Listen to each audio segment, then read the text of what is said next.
On the news, Tinubu reiterates strengthening of regional force against weapons smuggling and aid counter-terrorism efforts. Inspector General of Police Egbetokun insists Nigeria not mature for state police.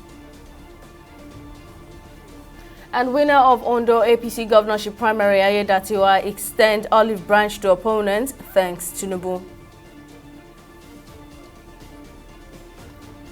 Thank you for joining us on News Now. I am Simisola Atikun. President Bola Tinubu has reiterated the call for the strengthening of regional standby force to serve as a rapid deployment tool in combating both existing and emerging threats, while also serving as deterrents to large-scale weapons smuggling. Tinubu, who spoke at the opening ceremony of the African Counter-Terrorism Summit in Abuja on Monday, mentioned the African region must be strengthened to include existing counter-terrorism structures such as the Regional Intelligence Fusion Unit in Abuja, the African Center for the Study and Research on Terrorism in Algiers, and the Committee of Intelligence and Security Services of Africa in Addis Ababa.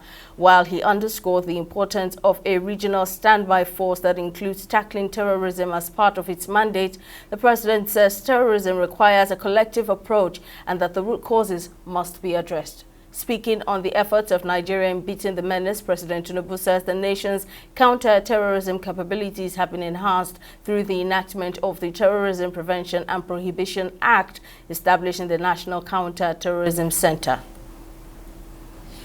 Key to our collective efforts against terrorism is the need for a fully operational regional counter-terrorism center.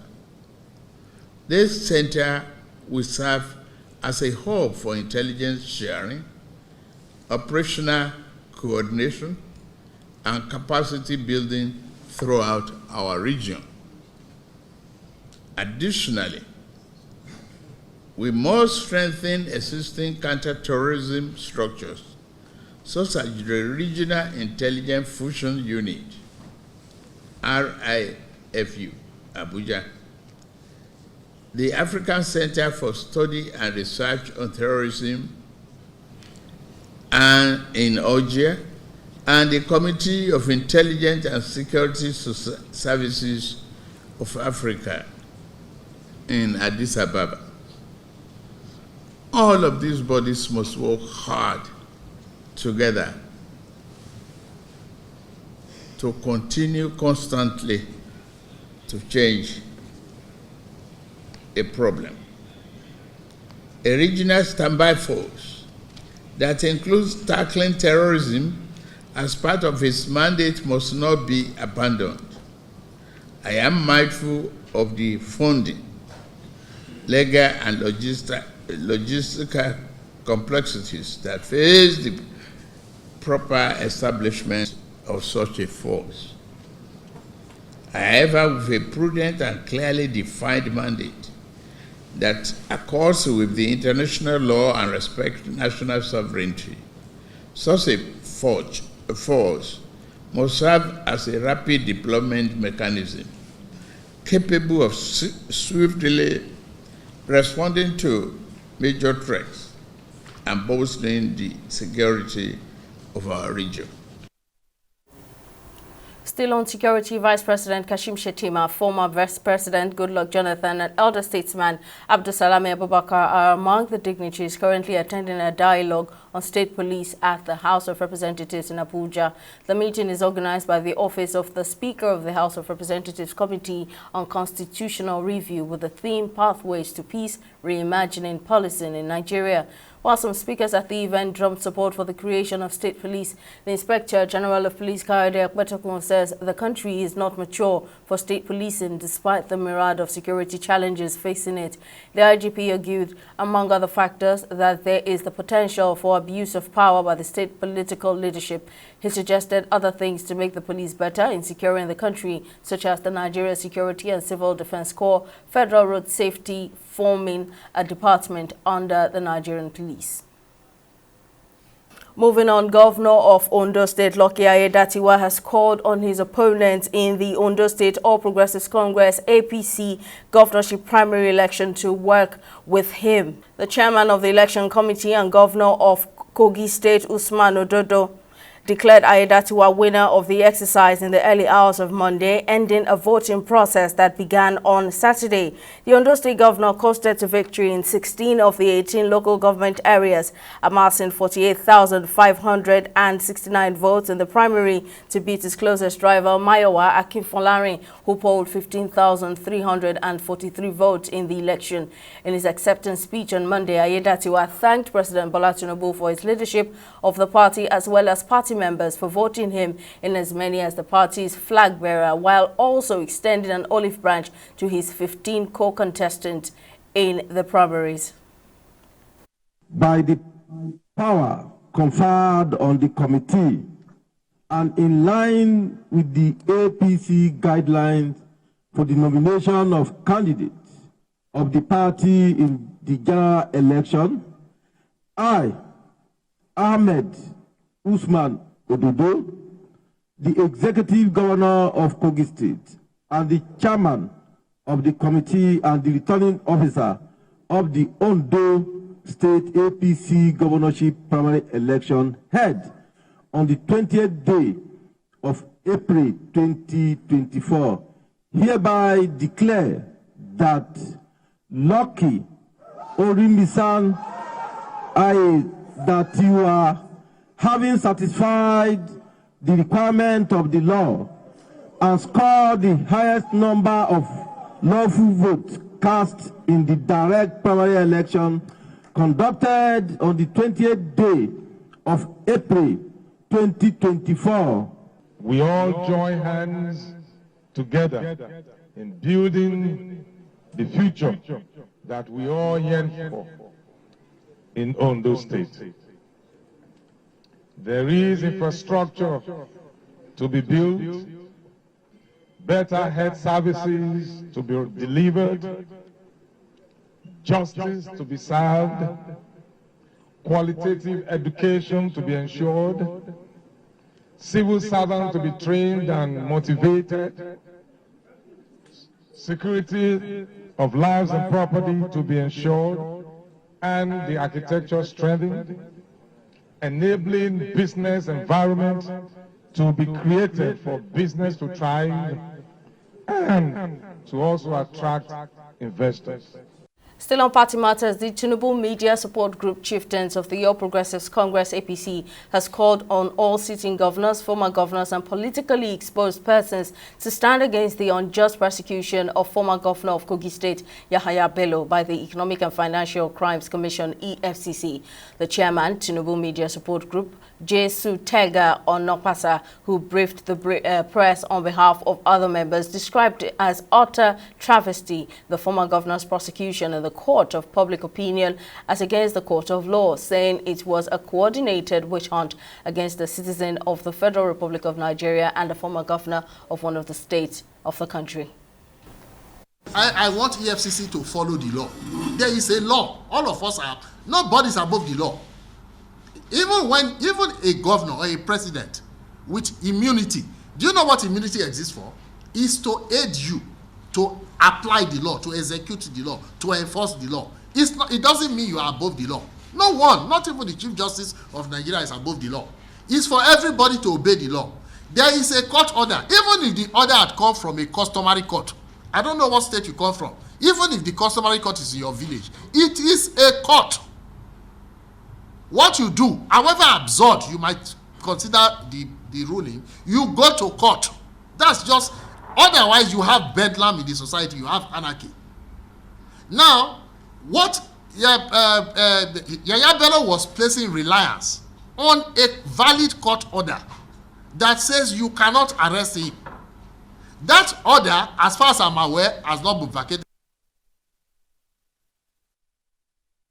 Over time, plastic pollution has resulted in many detrimental environmental effects globally, including animal choking, pollution, blockage of channels, rivers and streams, and landscape disfigurement. They also create problems for wildlife and their habitats as well as for human populations. In commemoration of the 2024 World Earth Day, environmentalists say the theme Planet versus Plastics aims to bring attention to the serious issue of plastic pollution and how it harms nature. Our correspondent Oge Okekwe completes the story. From food parks, toys, storage parking furniture, or electronic items, plastics are widely used as it serves as one of the best substitutes for wood, thus reducing the cutting of trees. Combating the menace of plastic waste, pollution, however, has become a global environmental challenge. According to the Yale Center for Environmental Law and Policy, Nigeria currently ranks 9th globally among countries with the highest contributions to plastic pollution. Much of it ends up in water bodies, rivers, lakes, drains, lagoons, and ocean.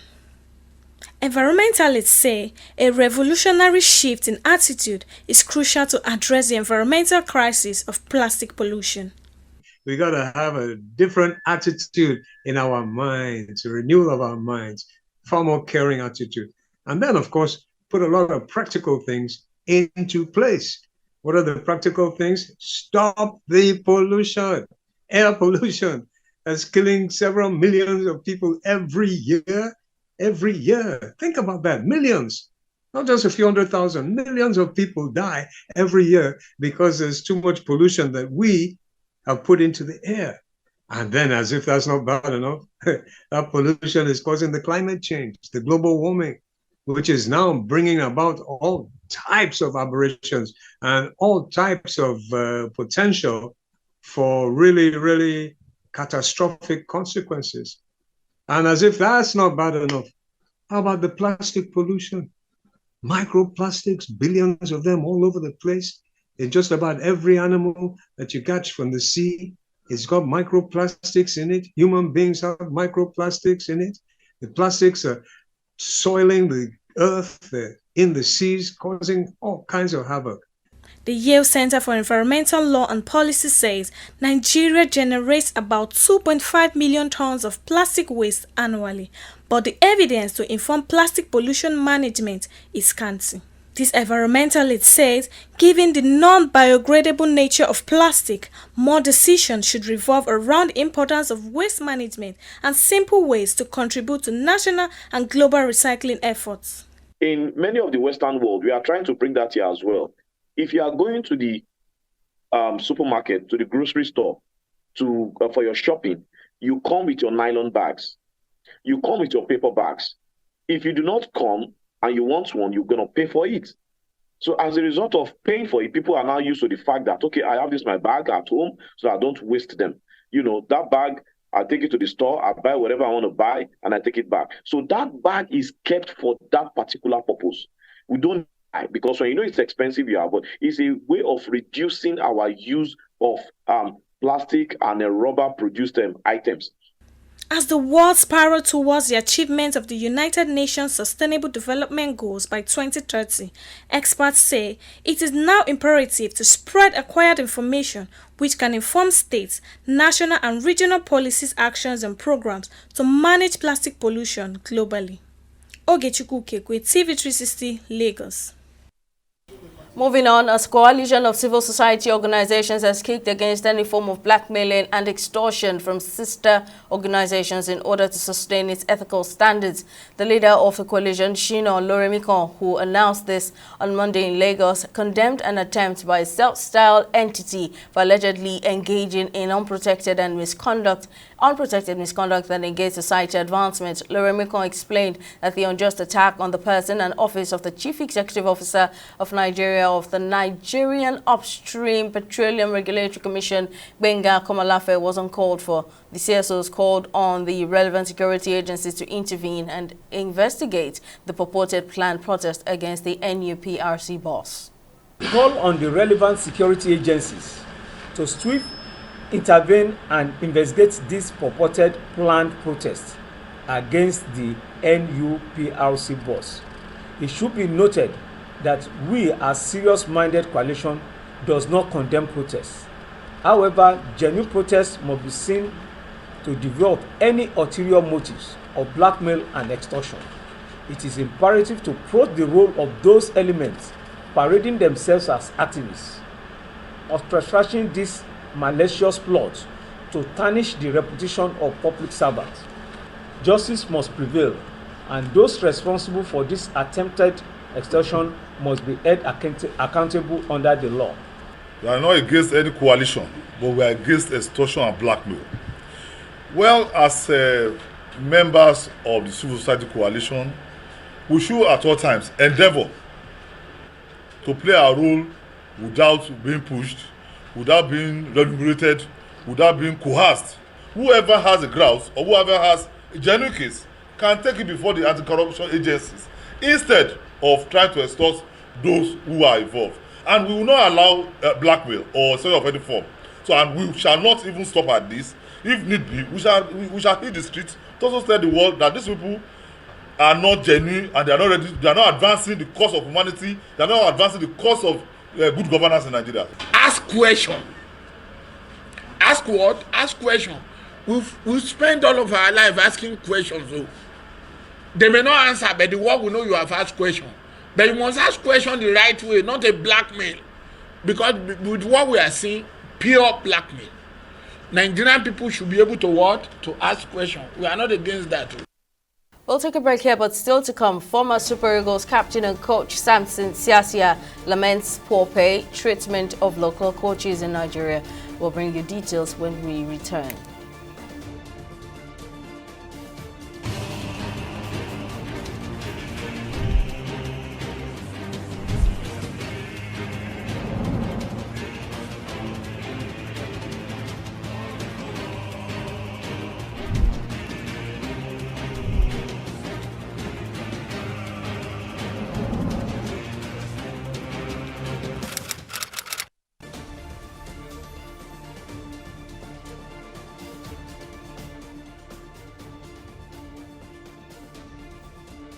Here's a recap of our top stories. President Bola Tinubu has reiterated the call for the strengthening of regional standby force to serve as a rapid deployment tool in combating both existing and emerging threats, while also serving as deterrents to large-scale weapons smuggling.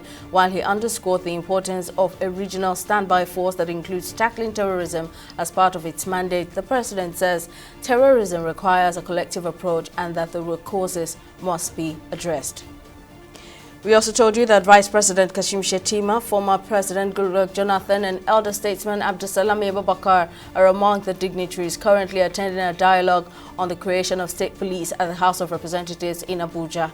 While some speakers at the event drummed support for the creation of state police, the Inspector General of Police, Kayode Egbetokun, says the country is not mature for state policing despite the myriad of security challenges facing it. In case you missed any of our news bulletins or for more updates, you can catch us on Limex World TV and AVO TV or log on to our website on www.tv360nigeria.com. You can also follow us on our social media platforms on Twitter, Instagram and YouTube at TV360 Nigeria, or download our mobile app on Google Play Store, Huawei App Gallery and Apple Store.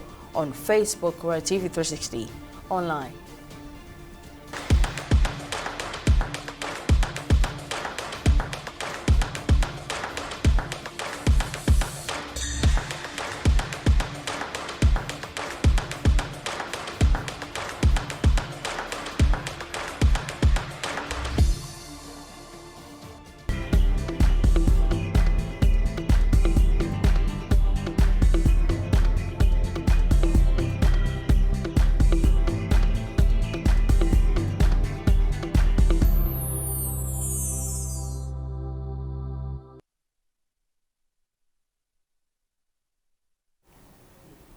Well, let's now join Joy Ucheje for more stories in the world of business. Joy, what's happening?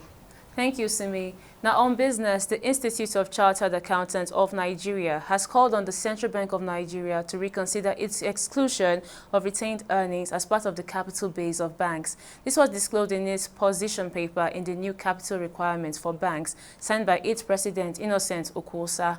According to the CBN, only the share capital and share premium items on the shareholder fund portion of the balance sheet will be recognized in this particular round of recapitalization. To meet the requirements, the CBN gave the banking sector 3 options, including issuance of new common shares, mergers and acquisitions, and the upgrade/downgrade of their respective license category or authorization. Making recommendations, ICANN asked that the CBN may consider allowing the inclusion of retained earnings on the condition that they are not impaired by losses to make it easier for banks to comply comply with the new capitalization policy.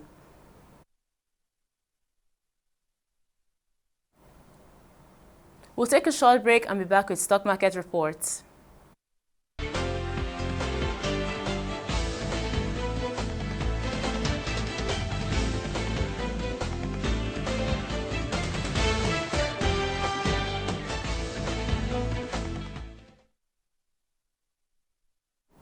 Welcome back. Now, Nigeria's equities market opened the new week on a positive note, rising by 0.13%. Now, Japan Gold and Ventures led the gainers with a 9.58 share price appreciation, closing at 1 naira 83 kobo per share, followed by the Guarantee Trust Holdings, which closed at 36 naira 70 kobo per share after opening the day's trade at 33.50 naira. Now, at the end of the first weekday of trading on the Nigerian Stock Exchange, over 306 million volumes of shares were exchanged in 8,298 deals, corresponding to a market value of 5.3 billion naira.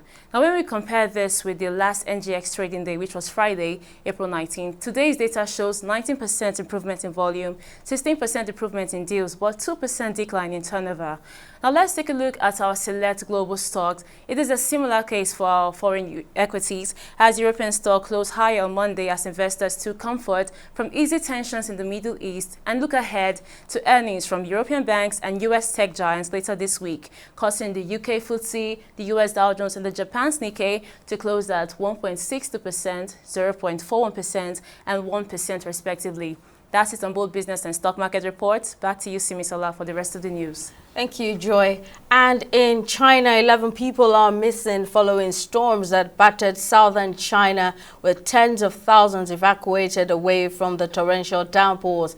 Heavy rain has descended upon the vast southern province of Guangdong in recent days, swelling rivers and raising fears of severe flooding that reports say could be seen around once a century. According to the state report, more than 53,000 people have been relocated across the province. Meanwhile, heavy rain is expected to continue on Monday, with meteorological authorities forecasting thunderstorms and strong winds in Guangdong's coastal water.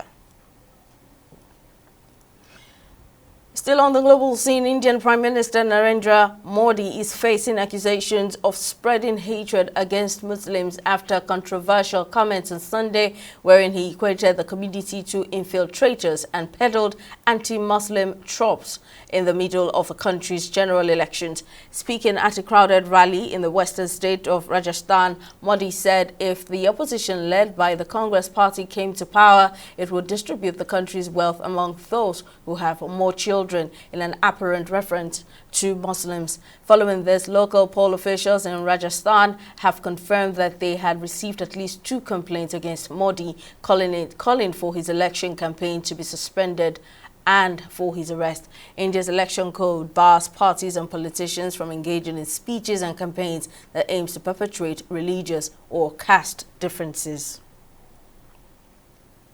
And on sports, former Super Eagles captain and coach Samson Siasia has lamented the disparity between local and foreign coaches, saying the Nigerian Football Federation favored the white coaches ahead of their Nigerian counterparts. Siasia, who made this assertion during a podcast with ex-international Emmanuel Babayaro on Saturday, mentioned that local coaches are not afforded the same level of appreciation and job security as foreign coaches. He, however, claimed that among all the national teams in Nigeria, the senior men's team was the easiest to coach, saying the coaches often enjoyed more benefits from the NFF. Famed for his entertaining brand of football, Siasia is one of the most successful local coaches in Nigeria's football history.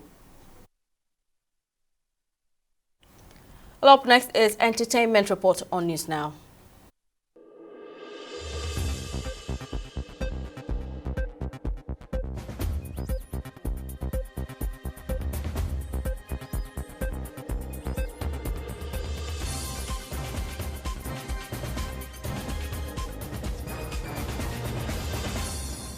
The comedy drama Ajoshepo, directed by Kayode Kasum, continues to hold the top spot at the Nigerian box office, according to updated figures from the Cinema Exhibitors Association of Nigeria. Over the weekend, CEAN published a report on the top 20 films released in Nigeria and included a gross view of each film of the week from April 12, 2024 to April 18, 2024. With an astounding 51.9 million naira in its first week of sales, the film Ajosekpo has found a home with its audience. The movie has now made a total of 79 million naira.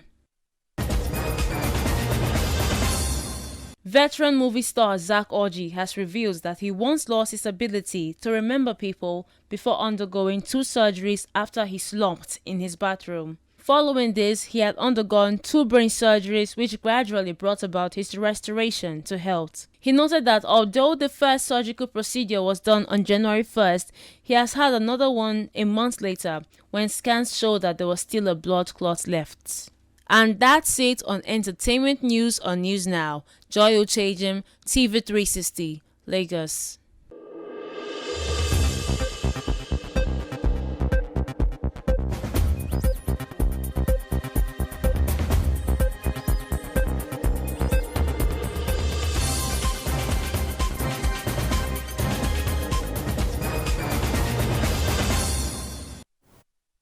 We've come to the end of News Now. Many thanks for watching. See you next time.